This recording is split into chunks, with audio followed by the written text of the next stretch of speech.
가슴 최면 상담 사례 시리즈 제120편 불안, 분노, 무기력, 치유.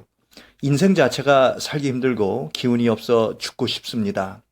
안녕하십니까? 다솜최면센터 원장 성기룡입니다. 먼저 20대 후반의 남성 내담자가 직접 보내주신 문자를 먼저 알려드리고 이분의 고민에 대해 말씀드리겠습니다. 치료 전에는요, 인생 자체가 살기 많이 힘들고 기운이 없었습니다.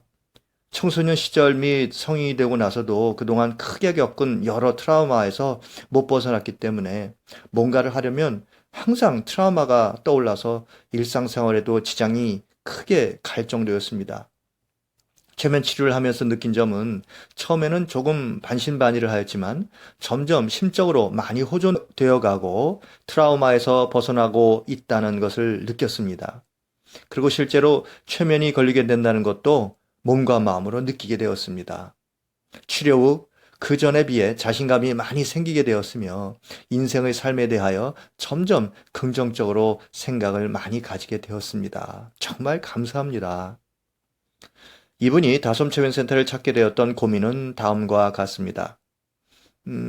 저는 몇 년 전부터 방에 틀어박혀 게임, 담배, 술, 자위로 세월을 보내고 있습니다. 방은 완전 쓰레기 하치장이 되었으며 위생에도 신경을 전혀 쓰질 않아 몸에서 악취가 날 정도입니다. 며칠 전 이렇게 살아서는 도저히 안 되겠다고 생각하고 다솜체면센터를 방문했습니다. 최면으로 이런 피폐한 삶에서 벗어날 수 있을까요? 제발 도와주십시오. 최면으로 이 내담자의 여러 증상에 대한 심리적 원인이 밝혀졌습니다. 다음은 최면 중 구술된 내용을 정리한 것입니다. 제가 엄청 학대당하고 있습니다. 저보다 8살 많은 형이 하나 있는데 저를 초등학교 때부터 성인이 된 후까지도 지속적으로 저를 괴롭혀 왔습니다. 부모님 두 분은 사업을 하셨기 때문에 바쁘셔서 집에 저와 형 둘이 남게 될 때가 많았습니다. 그럴 때마다 형은 언제나 저에게 이런저런 심부름을 시키고 마음에 안 들면 저를 구타했습니다. 형은 나보다 나이가 많고 덩치도 크기 때문에 저는 무참히 맞을 수밖에 없었습니다.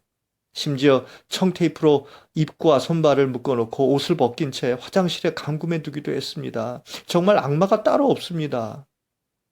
엄마에게 도움을 요청하려 치면 형은 엄마 앞에선 엄청 착한 척하고 나를 굉장히 잘 돌봐주는 척을 했기 때문에 엄마는 제 말을 믿으려 하지 않고 오히려 저를 나무라고 혼을 냈습니다. 정말 억울합니다. 점점 학교에선 성적이 최하위로 떨어지고 왕따와 괴롭힘을 당했습니다. 외톨이로 지내게 되면서 대인관계에도 문제가 생기기 시작했습니다. 그래서 알바는커녕 외출도 못할 정도로 폐인이 되어버렸습니다. 오로지 집에서 커튼을 어둡게 친 채 좀비처럼 살게 되었습니다. 둘째 세션엔 이분 어머니께 요청해서 어머니도 상담에 동참하게 되었습니다.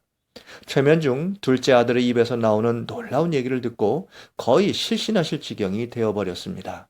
벌어진 입을 닫지 못하던 어머니는 뜨거운 눈물을 펑펑 쏟아냈습니다. 아들도 어머니도 하염없이 울었습니다.